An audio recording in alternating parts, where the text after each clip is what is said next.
एक बढ़ई था, सुख से खाना, दो घड़ी सोना, बाकी समय काम ही काम में लगा रहता। किसी का पान रखने का, किसी का नमक रखने का, किसी का हल्दी डिब्बा, खाट, बक्सा, संदूक, किसी की सवारी, पालकी, किसी का खटोला, यह सब बनाना चलता। फिर हल, बैलगाड़ी बनाना भी होता। अपने लिए कभी खाट या पलंग बनाने की फुर्सत न होती। कहा जाता है केवट लाता मछली पर केंकड़ा खाता। वैसे ही बढ़ई खाट पलंग बनाता पर खुद नीचे सोता। इस पर घरवाली सदा झंझट करती। एक दिन मन गया चल पलंग बना दे। अच्छी लकड़ी ना हो ना सही, पलंग बनाए। मोटा पका पेड़ काटा पर नीचे न पड़ा। जड़ कट गई लेकिन वैसे ही खड़ा रहा। अचंभे की बात, रस्सी लगा जितना खींचा टस से मस न हुआ। मन में सोचा इसमें भूत प्रेत या यक्ष देवता है तो रहे, कल आऊंगा। अगले दिन आकर देखा पेड़ वैसे ही खड़ा है, एक पत्ता या फूल भी मुरझाया नहीं। बढ़ई ने सोचा मेरा भाग्य ही खोटा है, नीचे सोना है। बिना काठ पलंग बने कैसे? पेड़ से आवाज आई, हाँ होगा, बड़ा बेटा दे तो। बढ़ई ने मन में सोचा पलंग पर नहीं सोया ना सही, क्या डूब जाएगा। इधर पेड़ को मुंह खोलकर कहा, तू सो, मैं कल भेज दूंगा बेटे को। पेड़ सो गया। बढ़ई ने सोचा पेड़ क्या करेगा बेटे का। बेटे से कहा, बैलगाड़ी ले जा, लकड़ी लाद कर लानी है। बेटा इतनी बात जानता न था। बैलगाड़ी लेकर जंगल गया। उसके काले सफेद बैल। कालिया ने कहा, सावंत जी भागो, बाप ने मौत के मुंह में भेजा है। ये पेड़ नहीं असुर है, पहुंचते ही निकल जाएगा, जाओ भागो।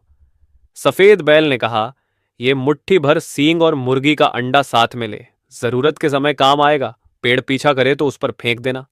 बैलों की बात मान बढ़ई का बेटा चला गया। इधर पेड़ गुस्सा हो रहा। बढ़ई की बात सच नहीं। लंबे लंबे डग भरकर वह बढ़ई के दरवाजे पर पहुंचा। कहा, बेटे को क्यों नहीं भेजा? खाती, मैंने तो बड़ी भोर ही भेज दिया। तो फिर गया कहाँ? अच्छा तो देखता हूं। पेड़ और 10 हाथ ऊंचा हो गया। चारों ओर देखा। देखा 2 कोस पर भागा जा रहा है। पेड़ कूदता कूदता चला उधर। एक छलांग में 10 हाथ। घड़ी भर में खाती के बेटे तक पहुंच गया। अरे भाग कहाँ रहा है? कह अपने दोनों हाथ बढ़ा दिए। छोकरा पत्ते की तरह कांपता रहा पर मन मजबूत कर अंडा उस पर फेंक दिया। अंडा फटा, एक नदी बह चली। सिर कटे सांप की तरह का बहाव। पेड़ नदी में उतरा पर धारा का जोर न सह कुछ दूर बह गया। मुश्किल से जमीन पर टिका। तब तक लड़का आधा कोस पड़ गया। पेड़ फिर भागने लगा। पेड़ ने कहा, अब जाएगा कहाँ? कस कर पकड़ा। पकड़ते ही सींग फेंक दी। देखते ही देखते एक बांस का झुरमुट कांटों का हो गया। यों घना बांस का वन हो गया, पार जाने को रास्ता नहीं। पेड़ जितना तोड़ रहा, वन घना हो रहा। देखते ही देखते आग लग गई, जल गया। उसके साथ वह पेड़ भी जल गया। लड़के ने चैन की सांस ली। सोचा, अब किधर जाऊं? जिस बाप ने एक खाट पर सोने के लिए मौत के मुंह में भेज दिया, वह कैसा बाप है? अब जन्म स्थान पर पांव न रखूं। सीधे चल पड़ा। चलते चलते एक बूढ़ी के द्वार पर जा पहुंचा। काली स्याह बूढ़ी, सिर के बाल झूठ हो गए, मूली से 1-2 दांत हैं। लड़के ने बूढ़ी को नमस्कार किया। बूढ़ी बोली, साज को खिल सुबह जा, आयु पाप। बूढ़ी ने बढ़ई के बेटे से सारी बात सुनी। सोचने लगी। जो हो, आहार द्वार पर आ गया। कहा, बेटे मेरे घर रह, मेरा कहीं कोई नहीं, मेरे मरे मुंह में आग देना। लड़के को शक हुआ। ये वन में अकेली, कोई नहीं, गुजारा कैसे हो? चारों ओर देखा। आदमी की हिड्ड्याओं, जानवरों, गाय गोरू की हिड्ड्याओं, पहाड़ सा ढेर है। पोखर जाकर आता हूं कहकर भाग आया। घड़ी पहर बीता, न लौटा। अब बच्चों के नाम लेकर पुकारा, अरे बिचकिया, किरकिटिया, घूमसा, ढूम अढ़ामा, घड़चा, चपटखना, बुड़बुका, सब कहाँ गए? सातों पता नहीं कितनी दूर गए हैं।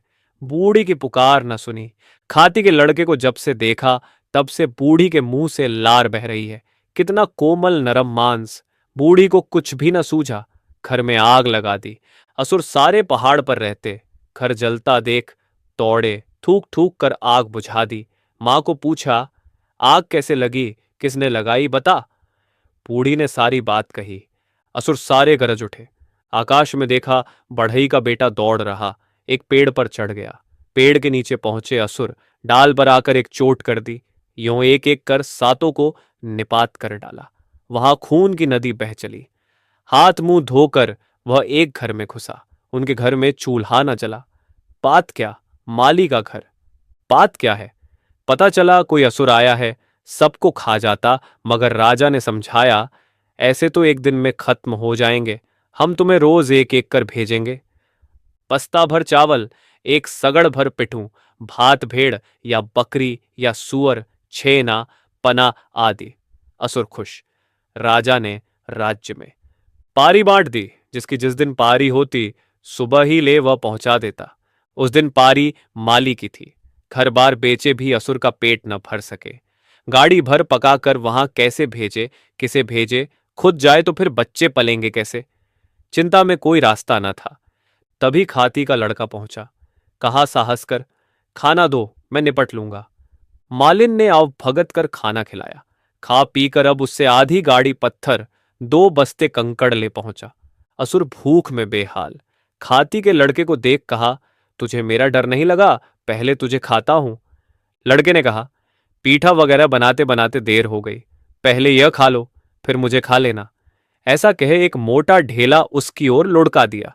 भूख में व्याकुल, देखा नहीं, ढेला मुंह में ले लिया। दांत कड़कड़ कर टूट गए। खून बह चला। आंख से आग बरसी, मुंह से बोल न निकले। उसने 2 बोरा कंकड़ बढ़ा दिए। चने चबाओ, गरम है। असुर ने 2 मुट्ठी कंकड़ चबाए, बाकी दांत भी झर गए। खून और बढ़ गया। असुर की ताकत कम हुई, उठ भी न सका। अब लड़के ने असुर की छाती पर चोट की, सिर कट गिर पड़ा। असुर के नग दांत ले आया। इधर राजा ने घोषणा कर दी थी, जो असुर को मारे आधा राज दूंगा, उसके संग राजकुमारी ब्याह दूंगा। खाती के लड़के ने नख दांत ले जाकर राजा को भेंट कर दिए। राजा का कांटा खत्म हो गया। राजा खुश। तुरंत राजकुमारी की शादी कर दी। आधा राज देकर अभिषेक कर दिया। बूढ़े माली के लिए जमीन दे दी। वह भी खूब आराम से रहने लगा।